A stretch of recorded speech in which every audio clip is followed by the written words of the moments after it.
Before I give my formal remarks, I want to share a vignette from when I visited Beirut earlier this year before I joined the State Department. I had the opportunity to meet with a group of Christian refugees from Iraq and Syria. They had truly heartbreaking stories of tragic loss and displacement, of loved ones lost, and a profound sense that they would never be able to return home. It was tragic to hear and tragic to potentially watch the fading away of a historic community from their ancestral homelands. But it's an experience that's also shared by millions of other Syrian and Iraqis who are overwhelmingly Muslim. And we really we must not let the actions of ISIL in Paris increase the misery of the millions of people who are fleeing the horrible situation in Iraq and Syria. We've got to stay true to our humanitarian principles and assist all who are in need. I want to thank the organizers for inviting me to speak here today. I'm going to talk about my new role at the U.S. Department of State and discuss ways to protect religious minorities in the Middle East and South and Central Asia. I know I'm speaking to friends who support the promotion of religious pluralism and peaceful coexistence, especially now when these values are literally under attack. As the title of this session suggests, to have sustainable communities, we need to build bridges of peace between religions, and that is such a critical effort.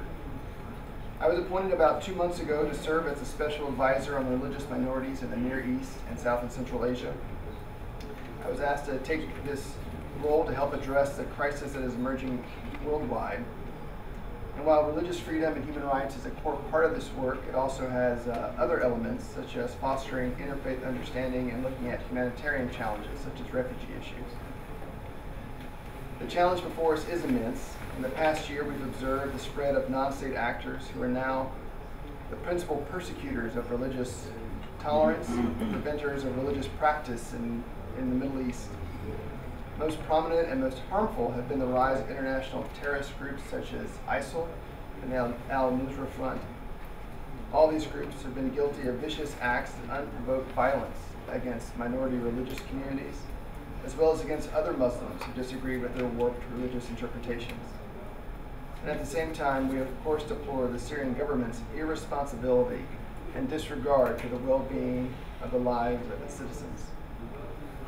But the barbarity of ISIL, the Nusra Front, and other groups is well known.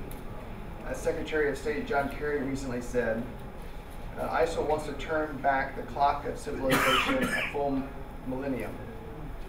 We see this when captives report being given the choice of conversion or slavery or death, or when others are just killed outright. Women and children have been among the victims, raped, enslaved, and removed from their families and sold into sexual slavery for just a few dollars. People have been targeted because of their faith. The United States is responding both directly and with the support of the global coalition against ISIL. We're taking robust measures to stop the violence at its source by supporting the coalition to degrade and defeat ISIL. We're taking action to defend and protect all vulnerable populations in this region. Now, in this new role, I have identified 3 priorities to help further advance these efforts. I offer them now for your consideration as ways that can help create sustainable communities. They are protection, governance, and reform. First and fundamentally, protecting vulnerable religious and ethnic minority communities is critical. And this is especially true in Iraq and Syria. For the first time in 1,600 years, church bells are not ringing in Mosul. This is a tragedy for the Christian community in Iraq and around the world. It's also a tragedy for Iraq itself, a country rich in diversity and a cradle of many great faiths. The Yazidi community, a faith group unique to Iraq and the neighboring areas, has faced an existential threat. In response, the U.S. has engaged vigorously, as probably most of everyone here knows. In August of 2014, as ISIL began its attacks on Mount Sinjar, President Obama ordered airstrikes to help Iraqi forces break the siege and avert atrocities. Since then, we've worked closely with representatives of the Yazidi community in relation to the Yazidis that are still being held held captive by ISIL. But we're concerned about other groups. We're concerned about the 2 metropolitans from Aleppo who remain kidnapped, as well as the hundreds of Christians who were kidnapped more recently in the Cabo River Valley. We've also helped free Turkmen Shia, such as in September of last year when airstrikes in coordination with Iraqi forces broke a siege of the Iraqi town of Emirili, where an estimated 15,000 Turkmen Shia were surrounded by ISIL. But beyond these immediate security issues, the response to meet the protection challenge remains extremely practical. Just about 2 weeks ago, we met with a group of Yazidis from northern Iraq who are still living in tents more than a year after having to flee the threat of ISIL. It was heartbreaking as they shed tears talking about the miserable conditions for adults, but especially for the children. Now, we're doing what we can. We've provided billions in humanitarian assistance to Iraqis and Syrians, including displaced populations and refugees. We applaud the contributions of other donors, and we commend the governments of Turkey, as well as Jordan, Lebanon, and the Kurdistan regional government. But we acknowledge that despite our collective effort, tremendous gaps in assistance remain. Currently, the UN appeals for Iraq and Syria are well underfunded, and with winter approaching, the international community needs to find a way to contribute more. But to have sustainable communities, space is needed. Space in societies is needed for religious and ethnic minorities to live and thrive. And this leads me to my second area of emphasis, governance. Governance is the first and most basic role of governments, and a basic responsibility of any government is to provide security for minority religious communities, people who think and believe differently. We need to find ways to encourage nations to protect religious pluralism and religious minorities.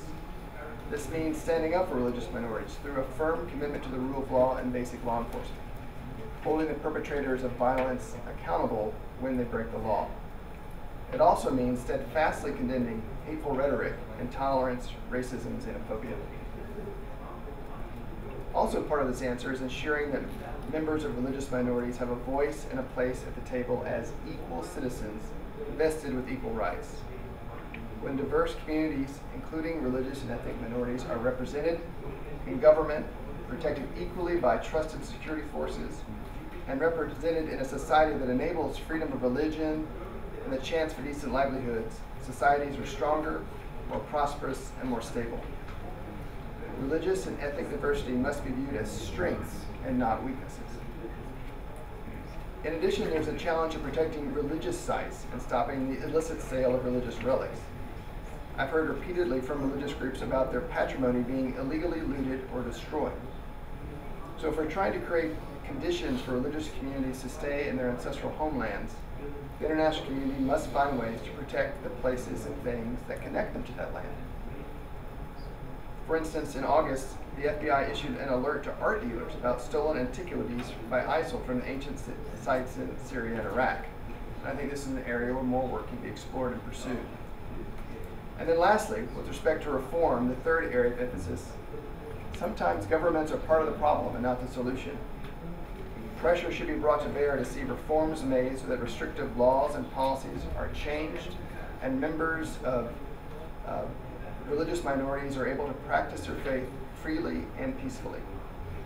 With the full participation of all individuals, including religious minorities, societies can be much better positioned to unleash human talent and advance human dignity that strengthens peace, security, and prosperity. In this effort, we must also examine education materials that teach exclusion and discrimination.